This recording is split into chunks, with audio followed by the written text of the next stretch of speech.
Tyler, special. Guys ran the ball really well. We had that holding call. It could have been another touchdown. We had a couple big plays that could have been there, too, as well, to really break the game open. But we kept battling. We did it together. And that's what championship teams do. And so I just love playing. I love being prepared. I love winning. And I love the process more than the end result. Let's talk about this kid, DK Metcalf. Yeah. You threw for 230 yards tonight. He had 177 of them. Just what makes this connection between you two work? What makes it so special? Well, I'm going to get on him because we could have had even more. Oh, my goodness. We're going to laugh about it. But, I think that the best thing about him, first of all, he keeps God first. The second part is he loves his teammates. He loves the work ethic. The third part is he always wants to do it right. If we miss something, we're gonna get it in practice right after practice, the beginning of practice, whatever it is. And he's old school in that approach. And guys like Tyler Lockett, he's been special. Tyler has been special for me for so many years. And those two guys bond so well. David Moore made a great touchdown in this corner over here, right where we are right now, Lisa. And he's always prepared. Guys are ready. And I think the coaches do a great job getting them ready. And, we have fun while doing it. All the offseason work, it pays off. And so, it's who he is as a person that makes DK so special. You have 5 games to go. You're now in sole possession of first place in the NFC West. Just going down the stretch, how do you like your chances from here on out? Well, you always want to get to December with a chance. I think the best thing we can do is stay neutral. Not get too high, not get too low. Keep believing in what we're doing. Have great language throughout the weeks, throughout the days. Stick together, stay safe as possible. Obviously, with COVID and everything else, that's a key part to it, and making sure we're doing our part to be disciplined and protecting our family and our loved ones. And then I think more than anything else, it just never stop believing. Never stop believing what we're doing. So we can stay neutral, protect ourselves, and put in the work, keep our heads down, stay neutral along the way, and protect each other. I think we got a chance, and I always love having a chance. Congratulations on another primetime win, and happy birthday, Russell. Oh, thank you, Lisa. I'm getting younger. 32 looks good on you. Okay. I love you. I love you, family. I love you guys. See you, family. See you. Future win. Sienna. Love you guys. I'm coming home. Go Hawks, baby. Yeah, no doubt. 18-23. Seahawks, meantime, moved to number 2 in the NFC playoff race. You look at Russell Wilson's numbers. Solid night. Not anything's going to jump off the papers for you, but 230 yards and a touch to lead the way. Chris Carson pretty solid in his return. Again, as the Seahawks keep things rolling. We welcome you back out to the set, Kyle with the guys. And JJ, we'll start with you first. Your impressions of this Seahawks win on the road tonight.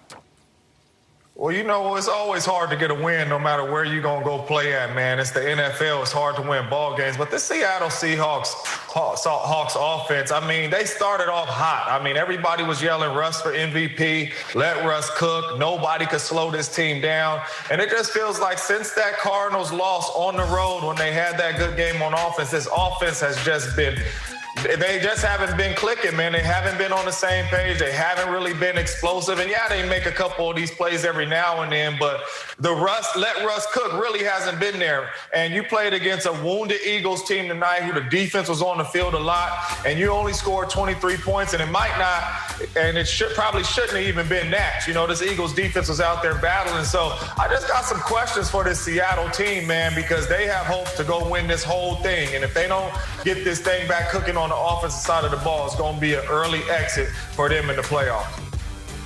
JJ, to me, watching this game, the tempo was set early. And I think Pete Carroll came into this game thinking that the Eagles aren't going to score a lot of points. And so when you go for it on your first drive on 4th and goal, and you don't kick a field goal to put points on the board, to me that told me that they don't respect the Eagles' offense.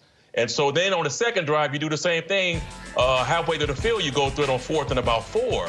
So to me, the Seahawks realized they only needed to score a few points to win this game. They weren't concerned about the Eagles' offense. Now, back to your point about how he started off. No, this is not the best game they played.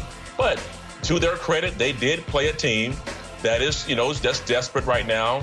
A team that's really not that good.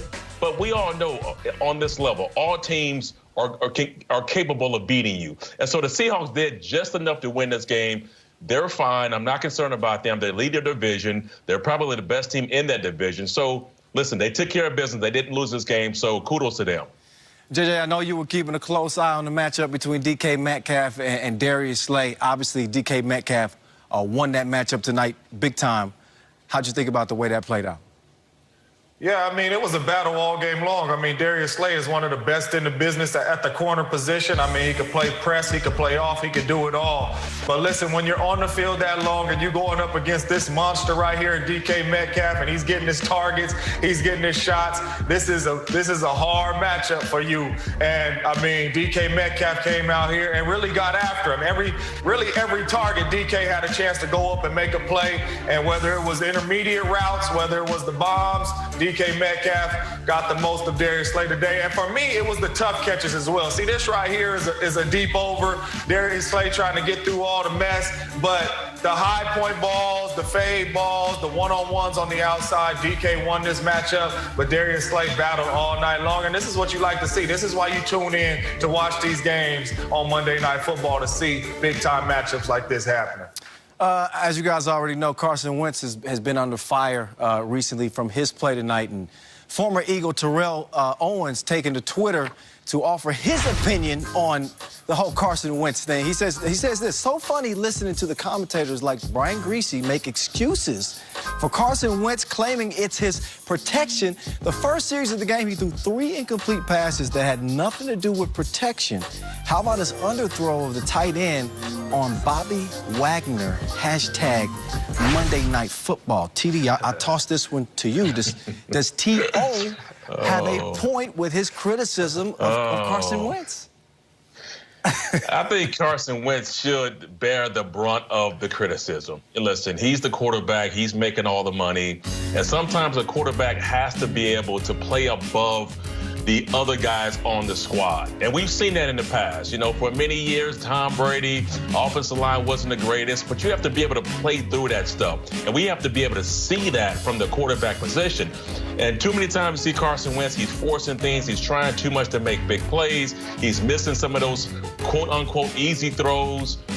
So yeah, he should get the majority of the criticism. But the offensive line has been shuffled every single game. Seems like they're not consistent up front. The receivers aren't helping them out. Miles Sanders dropping passes. You know, Ward. Those guys aren't making these spectacular catches to help the quarterback out. So everybody needs to take responsibility for the way they're playing. But the quarterback sets that position, gets the high praise, gets the high dollars. When they win games, he gets all the credit. So right now, he needs to take the blame. See, you hit it on the nose at the end right there, TD. When they win games, they get all the credit, right?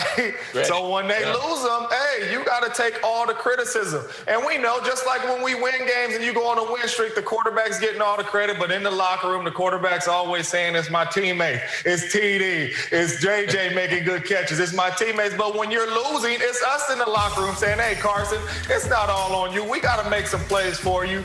But T.O. is right. When you drop back, and you're supposed to be this $100 million quarterback, and you drop back and you have clean pocket, what a superstar quarterback is supposed to do. And if you give him $100 million, you believe that he is that superstar quarterback. When you have clean pockets, no matter who's out there, the quarterback is supposed to make his receivers, O-line, and everybody better. That's a franchise quarterback. That's a $100 million quarterback, and we're not seeing Carson Wentz do that. And I think that's why he's getting so much of the heavy criticism, because he's not making the guys around him better. And when you look at the Aaron Rodgers, or you looked at the Tom Brady's in his